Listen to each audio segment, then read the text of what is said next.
makes me feel like a bridegroom all over again. With the same gorgeous wife and a second book. Is there a tinge of regret there? No, no. Same gorgeous wife. I'm recording this. The chief guest, Mr. Rajesh Mutoni IAS, my good friend. Mr. R. Mohan, my mentor, something I've always looked up to, always waited to read his cricket pieces when I was growing up as a little boy. President editor of Deccan Chronicle. T.S. Ashwin, managing director of Prism. Joshua, my brother, my best friend, the publisher. My parents, my family here. Senior officers, officer friends, ladies and gentlemen. When I was hardly into my teens, I remember going to the J4 Kotalpuram police station to lodge an FIR against a local rowdy.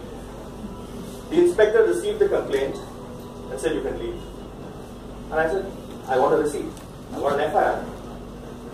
And he almost thundered, "Do you want an FIR or do you want action taken? Do you want an FIR to frame it up in your house?" I said, "Why are you speaking like a tender coconut seller?" Like they asked, do you want the coconut or the water or both? I said, "I want both." I left without action or the FIR. And of course, later on, I escalated the issue. My friend Rajiv Dorai's father was then the commissioner of police, and action was taken. But it left me wondering as to why an FIR, which is our right, should seem like a favor. And then I also remember as a little boy going to ration shops. And then standing in those long queues and finding that there were these goons who would jump the queue and products would be siphoned off into the open market. And complaining, dropping complaints in those complaint boxes. And the next month to find those complaints still lying in those complaint boxes. And that's about the time I started writing in the Indian Express. And then things changed, all hell broke loose. And the moment they would see me at the ration shop, they would say, "Give him his stuff and send him off." I also remember, as a little boy, carrying some of our belongings and wading through knee-deep water from our house in Littlemount in the monsoon of 1985 when we had floods. And the very next year, I remember carrying pots of water on my head during this water scarcity in Chennai. I couldn't help wondering why is that we have floods followed by water scarcity. Ladies and gentlemen, the reason I'm sharing these memories with you today is because I believe middle-class values come from middle-class struggles. And I'm very proud to belong to a middle-class family and to my parents for having instilled in me those middle-class values. I would request you to give them an applause. Because it's only because of a middle-class mindset that I today realize the problems faced by the common man. And therefore, I have raised questions concerning the common man. As a little boy, I was also very enamored by a television serial called Rajni. On Doordarshan, not the superstar, but the late Priya Tendulkar, who played the role of an intrepid consumer activist, almost creating a revolution of sorts on consumer awareness in the country. It's no coincidence, ladies and gentlemen, that the very next year, 1986, the Consumer Protection Act was passed. So therefore, I was a consumer activist at heart right from that age. Some of my lawyer friends know that I graduated in law in '97, and it's like a prodigal son coming back. In 2012, I made that transition from the newsroom to the courtroom. But I don't know how many of you are aware that I was initiated into law at the age of 11. The words OS 230 of 84, the way they say it in the court in a very sing-song fashion, OS 230 of 84, continued to ring in my ears.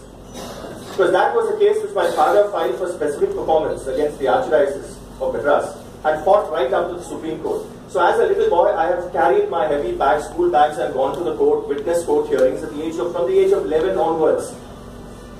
And most dinner table conversations would revolve around the case. We had no escape. Around law. So I used to breathe law even from that very tender age. And then, while I was in NDTV, I must confess, I had a great run there.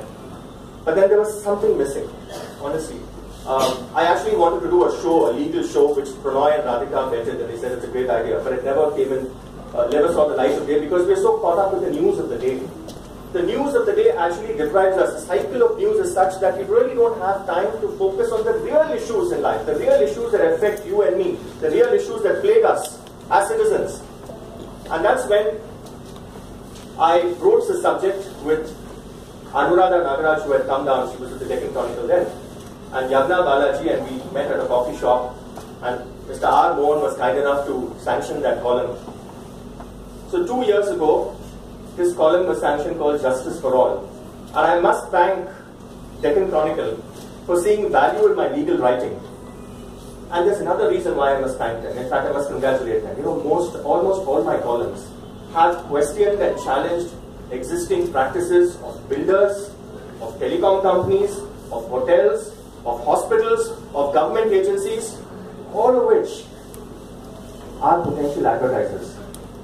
And for a newspaper like Deccan Chronicle to have given me complete editorial freedom to decide on what to write, right from not a word would be touched, even the captions would be the same, to give somebody, to give an outsider in that sense that complete editorial freedom makes this newspaper extremely special. And I would like all of you to please give our moment. The editor of this paper, it's a very different paper. Those of you who read the paper would know, read the paper would know. Now, I have, over the last couple of years, I must have read about 1,000 Supreme Court judgments. Although I did not have a senior in the profession, because I was too old to go through that Gurukul system. Justice for All column was my senior, because it made me read all those judgments week after week. For every column, at least 3 to 5 Supreme Court judgments would be cited. At least 10 judgments I would read, and therefore about 1,000 judgments I've read over the last 2 years. And I have raised questions. I have raised questions like, for instance, why is that when we borrow money from a bank, public money, we have a CIBIL score, and so that if we default on that payment the next time, we will be denied a loan. But why is that our elected representatives have no rating? Even today, air conditioners get ratings. Why is that they have no ratings? With all due respect, I mean, there are honorable exceptions, of course, one of them at least here. Why is that? I wondered why airlines do not have an MRP, a maximum retail price on tickets. Why during the Chennai floods they had to exploit the situation and have fares of 30,000-40,000 rupees from Delhi to Chennai? And I'm very glad that Mr. Narendra Modi has raised that issue today. I don't know whether he reads the columns, but he raised the issue yesterday about MRP. He says he wants those who wear Hawaii chappals to also have to go on a Hawaii Javas, without any qualms. Why is that? The censor board today is so prudish instead of being prudent. Why is that when I take my children for a U certificate film, I get to see trailers of adult films? Why is that nobody is asking these questions? Why is that on every bill that you get? I'm sure you don't do it. You get a disclaimer saying goods once sold cannot be exchanged or taken back. Ladies and gentlemen, this flies in the face of the Consumer Protection Act, which provides for replacement of defective goods and products. Why is that you can have a replacement of defective goods, but you cannot have a recall of elected representatives? These are questions, ladies and gentlemen, I've raised in my column. And I'm very glad that even the Tamil Nadu governor who actually wrote forward to this book said that he had read that column on the role of the governor. Dorothy could probably dwell on this later. During that crisis in Tamil Nadu. And he said that in so many words. I'm very glad he said that. So I have always raised questions. I respect the law. Law is the only profession in the Constitution. I respect the law with all my heart, but I also reserve the right to challenge every unfair law in this country and every unfair provision in this country, and no force on this earth can stop me from doing that. Ladies and gentlemen, I have often felt that many of these columns could actually be converted into public interest litigation. Maybe the time will come. But I have also challenged laws right from their inception, right from this stage of conception, the time they are bills. I am very happy to tell you that I'm not taking credit, I don't want to take any credit at all, but probably as part of the overall awareness created in the country. When they said disabled people on wheelchairs should stand up for the national anthem, I questioned that, and that has been altered by the Supreme Court. When, in fact, the issue of tips at restaurants, that also has been actioned. So many of the issues that we have flagged, it's not that people keep writing till thy kingdom come and no action is taken. We have seen action. I have a lot of people, ladies and gentlemen, to thank today. I don't want to convert this into another vote of thanks. But people talk about one-man army and all this. This is a one-family army. You saw that today, right? And my family's contribution is not just limited to singing a welcome song or reciting the preamble or designing this book or doing the entire layout. For over 100 weekends, ladies and gentlemen, I have sacrificed over 100 weekends to write this column. week after week, and they had put up with me for that. I could have taken them out to dinners and lunches and to the malls. I did take them, of course, but not as much as I would have liked to. But they made that sacrifice. I would like to thank Deccan Chronicle for seeing value in my legal writing. Of course, what came in the paper were abridged versions of what is in the book, most of them at least, and some, of course, published elsewhere. Joshua Madan, my brother, my best friend, I have a problem with these big publishers. They have a bee in their bonnet. But I'm happy that Joshua, whatever we have touched, he's got the Madras touch, whatever he touches turns into gold. And I'm very happy that Joshua has given us this platform. I want to tell you a combination of this, ladies and gentlemen. Joshua and Ashwin. Ashwin, this gentleman, is a patron saint of Chennai authors. Almost all Chennai authors are hosted here. He doesn't charge us a rupee. He does the entire publicity. I even saw this, even these things were printed by him. I didn't ask him to. I mean, that's the kind of goodwill this gentleman has. And let's also put our hands together for, it's never going to be, they celebrated 22 years yesterday. Odyssey celebrated 22 years yesterday.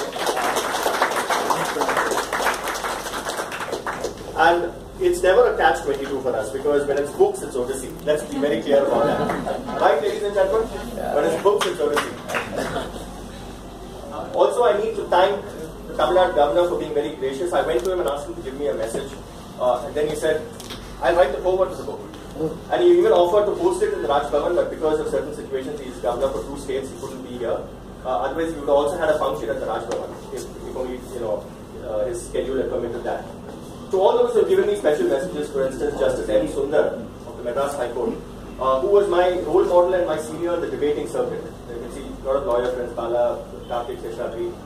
He was my senior in the debating circuit, and I'm glad he gave me a message. Mr. Arvind Datar, the Constitution Guru, as it were. Mr. Arvind Datar for his message. Dr. Sashikala Gurupur, the Dean of Symbiosis Law School. My good friend and former colleague, the nation wants to know, Arnav Goswami, for his message as well. And in fact, he's also approached me to do certain legal and political analysis for his channel once the Republic is launched. And Arshita Agarwal, is Mahesh Agarwal here? Okay, he's on the way. Arshita Agarwal, student of the National Law School, for also giving us her review of the book, all of which are there printed at the back. So thank you very much. I'm going to speak a lot today, so I don't want to take up all that now, because Dorothy's got an event lined up. Thank you very much. I think to come on a TGI Friday, to come on a Friday for a book launch. I think traffic was good today, although Mr. Nataraj is not the commissioner and Karuna Sagar is not the traffic police chief. Traffic is still good. Maybe they had something to do with this, I don't know. But thank you very much for taking the time out on a Friday to make this one army family, which includes Joshua and Susan, feel truly special. Thank you.